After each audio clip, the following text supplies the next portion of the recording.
আসসালামু আলাইকুম বন্ধুরা, আজকে এমন একটা বিষয় নিয়ে আপনাদের সাথে কথা বলবো। আসলে আমরা মানুষ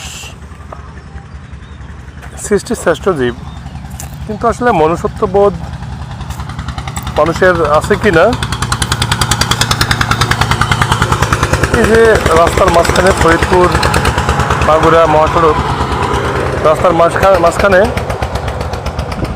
কে বা কারা আগুন লাগিয়ে দিয়েছে, পুড়িয়ে সব কিছু সারকার হয়ে যাচ্ছে।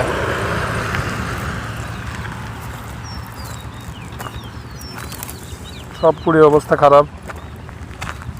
এখন যাওয়ার পথে আসলে বিবেক বাধা দেয়। আসলে প্রকৃতি নিঃস্বার্থভাবে আমাদেরকে সার্ভিস দিচ্ছে, কিন্তু সেই প্রকৃতিকে যদি আমরা পুড়িয়ে সারকার করে দিই,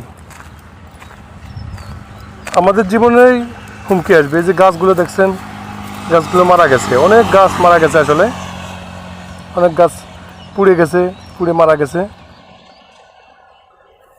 এই প্রকৃতিকে যদি আমরা বাঁচিয়ে না রাখি, তাহলে আমরা বাঁচবো কীভাবে? আসলে আমাদের কি বাঁচা সহজ হবে?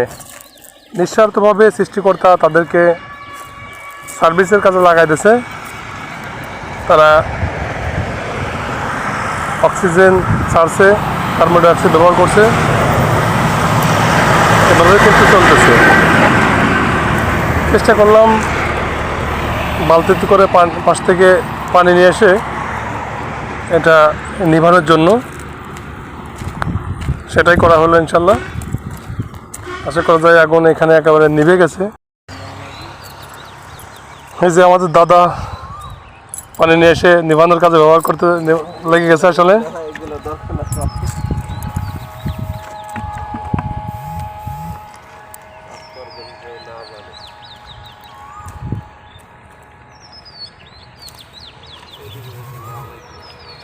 বিবেক আসলে বাধা দিল আমাদেরকে যাইতে। আমরা চলে যাচ্ছিলাম, পরে যাওয়ার পথে আবার ব্যাক এসে বালতি এবং মগ নিয়ে এসে এটা নিভানোর কাজে লেগে গেলাম।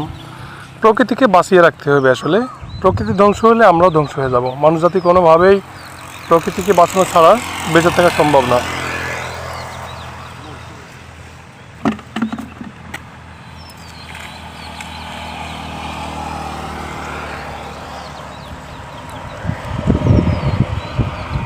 নিভে গেছে দাদা? না, তার আর পানি নাই না? এই জায়গায় সমস্যা নাই, ওদিকে না গেলে হয়তো রাখা হয়েছে যে পাটের আঁশ, আশা করা যায় আর এদিকে বেশি যাবে না।